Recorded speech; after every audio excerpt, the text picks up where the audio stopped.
Es el 26 cumpleaños de nuestro Saltarrocas Calypso. Como es un cumpleaños muy especial, le hemos preparado bastantes regalitos para que disfrute del día. Vamos a poner una base para colocar nuestra tarta helada.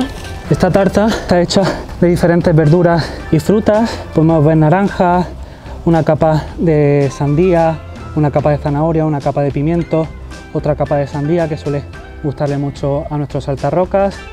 Tenemos también maíz, arándanos y para finalizar un poquito de zumito de naranja.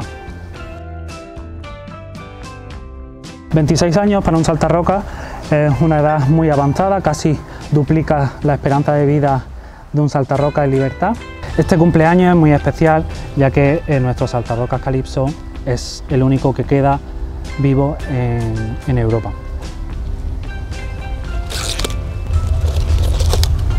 Tenemos también unos helados muy especiales que hemos preparado con sandía, remolacha, puerro y unos trocitos de nabo que simulan unas setas y vamos a poner alrededor de la tarta.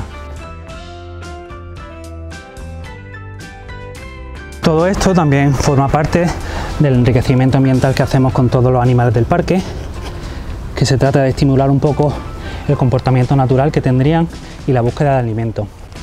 Colocamos la última y estaría todo preparado para llamar a nuestro saltarrocas y que disfrute de su cumpleaños como se merece.